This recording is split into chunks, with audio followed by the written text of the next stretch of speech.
Present జరుగుతున్నటువంటి online bettings పైన మీ opinion ఏంటి? ఆన్‌లైన్ బెట్టింగ్ అనేది ఎట్లా అయిందంటే, అంటే ఇదొక ఇది యూత్‌కి ఇదొక వే ఆఫ్ సోర్స్ లెక్క అయిపోయింది వాళ్ళకి. బట్ దానివల్ల వాళ్ళ లైఫ్స్ వాళ్ళు ఎంత లాస్ అవుతారనేది వాళ్ళకి అర్థం కావట్లేదు. అంటే ఎంతసేపటికి దీనివల్ల డబ్బులు వస్తాయేమో అంటే కష్టపడతాం అనేది తక్కువైంది. First of all easy money ఎట్లా గ్రాప్ చేయాలి. సో ఈ ఐపీఎల్ ఒకటి రావడం, ఆ ఐపీఎల్ ఫ్యాంటసీ తోటి ఈ ఈ ఇమ్మెచ్యూర్నెస్ తోటి ఆన్లైన్ బెట్టింగ్ చేయడం, మనీ లాస్ అవ్వటం, ఆత్మహత్యలు చేసుకోవటం, సూసైడ్ చేసుకోవటం, లేకపోతే చాలా చాలా లాస్ అయిపోవటం. ఈవెన్ మెచ్యూర్డ్ అండ్ పెళ్ళైన వాళ్ళు కూడా ఈ పని చేస్తున్నారు. సో ఇది ఎట్లా అంటే it's a season for betting అన్నట్టు అయిపోయింది అనమాట ఐపీఎల్ అన్నది కూడా. అంటే ఒక ఫిక్షనల్ థింగ్ మీద అంతగానో వ్యామోహం ఉండకూడదు.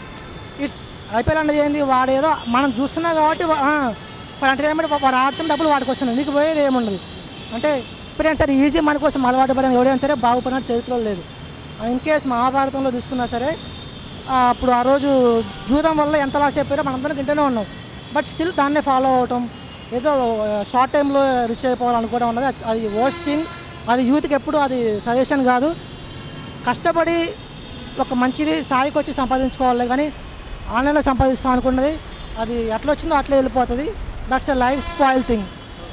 అంటే బ్రదర్, ఇప్పుడున్నటువంటి సమాజంలో అసలు రాజకీయం ఎలా ఉంది? ఇన్ కేస్ మీరు కనుక వన్ డే సీఎం అయితే ఏం చేస్తారు? ఫస్ట్ ఆఫ్ ఆల్ కాంగ్రెస్ లేకపోవడం వల్ల కొంతవరకు క్లీన్ అయిపోయింది ఇండియా. అంటే కాంగ్రెస్లో ఏర్పడ్డ చెత్త అంతా కూడా బీజేపీ వచ్చిన తర్వాతకి చాలా వరకు క్లీన్ అయిపోయింది. And it should be more clean.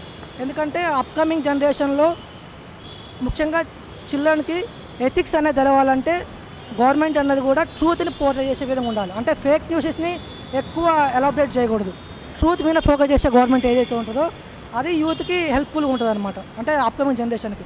So నిజాన్ని నిర్భయంగా చెప్పగలిగే గవర్నమెంట్ బీజేపీ గవర్నమెంట్, అది ఇప్పుడు ఉండటం ఎంతో అవసరం. అది ముందు తరాలకు కూడా ఎంతో ఉపయోగపడుతుంది. ఆ గవర్నమెంట్ అనేది ఎప్పుడు ఇంకా ముందుకెళ్తూ ఉండాలనేది నేను కోరుకుంటున్నాను. ఓకే భయ్యా, ఇన్ కేస్ మీరు కనుక వన్ డే సీఎం అయితే ఏం చేస్తారు? Reback our culture to the vintage moment. I mean to say Vedic కల్చర్ని మళ్ళీ తీసుకురావాలనేది నా గోలు. సో వన్ డే సీఎంలో మేబీ పాసిబుల్ కాకపోవచ్చు, but I try to give my level best to stabilise the Vedic culture in the present country of our India.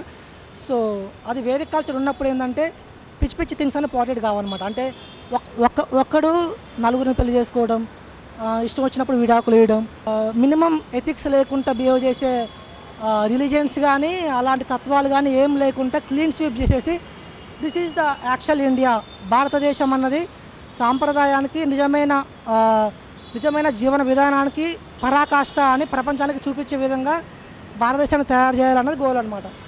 So that's what I want to be happen in this India.